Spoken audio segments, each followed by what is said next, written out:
ดีค่ะวันนี้นะคะเราจะมาการรีวิว5อันดับสควิชชี่ที่เราได้มาอันดับแรกๆเลยนะคะแรกๆเลยคืออันดับที่5ก็คือจะได้มาช้านะคะอันดับที่1คือแบบชิ้นแรกเลยนะคะก็เราจะเริ่มจากอันดับที่1ก่อนเนาะก็เดี๋ยวเราไปดูกันทีละชิ้นกันเลยค่ะไปดูเลยอันดับที่1นะคะจะเป็นของก๊อฟนะคะนี่จะเป็นมีเดียมบันนะคะนี่คือได้ชิ้นแรกกับเกือบอันแรกแต่อันแรกนะคะที่บ้านนะคะอันที่แบบเราจะได้แบบตัดอันดับเลยเนาะเราได้เอามานะคะคือจะอันดับที่เราได้มาเยอะเหมือนกันนะคะตัวนี้เนื้อจะนุ่มมากนะคะแล้วก็สโลว์เนาะหน้าคือแบบจะเกรียนนิดนึงตัวนี้เป็นน่าจะซื้อตัวนี้ซื้อมาจากสำเพ็งนะคะอันนี้นะคะเป็นของคนนี้นะคะ เพราะว่าใช่เป่ายิงฉุบไปจากคลิปที่แล้วนะคะ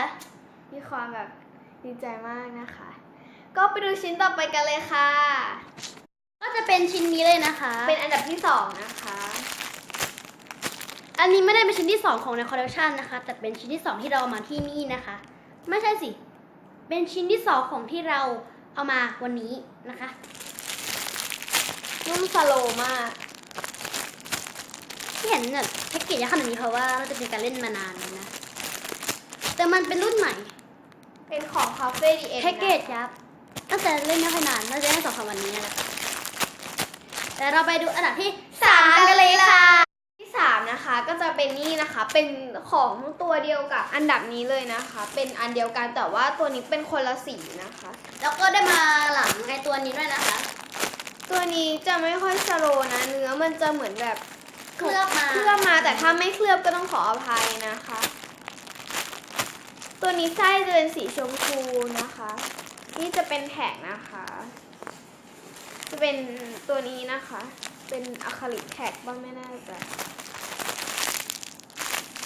ไปดูอันดับที่4กันเลยค่ะเย้อันดับที่4นะคะก็จะเป็นกระต่ายชื่อว่านีโอของบิ๊กบิสกิตนะคะนี่ขอไม่แกะออกมาให้ดูนะคะเพราะว่าเดี๋ยวเราจะอาจจะเก็บยากนะคะแต่ขอบีบให้ดูเลยแล้วกันความฟินของมันงั้นเราบีบแค่หูแล้วกันนะเอาออกมานิดเดียวคือมันจะเก็บง่ายอ่ะเห็นความซาลาโอฟินเฟอร์มากเห็นความซาลาโอไปแล้วใช่ไหมคะไม่ใช่เห็นความซาโลไปแล้วใช่ไหมคะไปดูอันดับที่5กันเลยนะคะจะเป็นมิสคาวาอินะคะตัวนี้เป็นของพี่จอมมี่นะจ๊ะตัวนี้จะเป็นกลิ่นแบบสบู่นะมะลิด้วยนะคะ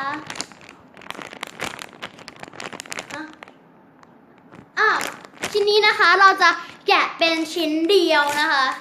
นี่ชิ้นอื่นเราไม่แกะให้ดูนะเพราะเนี้ยเป็นแบบตัวแพ็กเกจนะคะตัวนี้ก็จะเขียนว่ามิสคาวาอิก็จะมีตรงนี้โผล่ออกมานี่นะคะจะเขียนไว้นะคะว่าพี่จอมมี่นะคะข้างหลังนะคะก็จะเป็นช่องทางการติดต่อนะจ๊ะนี่แล้วก็จะเป็นคำเตือนเนาะนี่ข้างล่างเลยน่ารักมากๆนะคะมาดูที่ตัวสกูชี่กันเลยค่ะตัวสกูชี่น่าจะมันๆนะคะ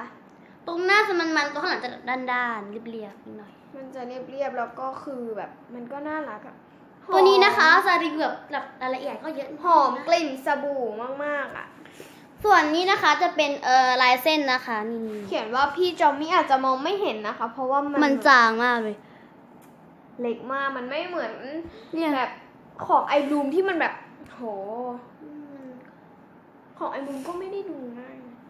มันต้องแบบเป็นคนละสีนะคะแต่ของไอบูมก็เป็นสีเดียวกันปะใช่ต้องเป็นลายเส้นแบบนี้เขียนง่ายมากเขียนว่านิกเลยอะ NIC เลยนะคะไม่แน่ใจอ่านว่านิกหรือ NIC นุ่มสโลว์มากอะคือแบบหอมกลิ่นแบบออกเขาเรียกว่าอะไรอะเป็นกลิ่นอะไรนะสบู่นะคะเป็นกลิ่นส่วนมากในนี้จะมีแต่ของเพราะเขาทำฉลาดใช่เพราะว่าเราเป็นคนดีและสวยนะคะ1 วันนะคะเราจะรีวิว3 คลิปดีกว่าเพราะว่าคนนี้เขาอยากรีวิวมากเพราะว่านานๆที่จะเจอกันนะคะใช่ก็เลยแบบมาเลยนะคะก็เดี๋ยวเราจะย้ายกลับไปที่ช่องตัวเองแล้วนะคะเพราะว่าไม่ได้น่าจะไม่ค่อยได้มาแล้วนะนี่นุ่มสโลว์มากก็สำหรับคลิปนี้ก็ ใครชอบนะคะ ก็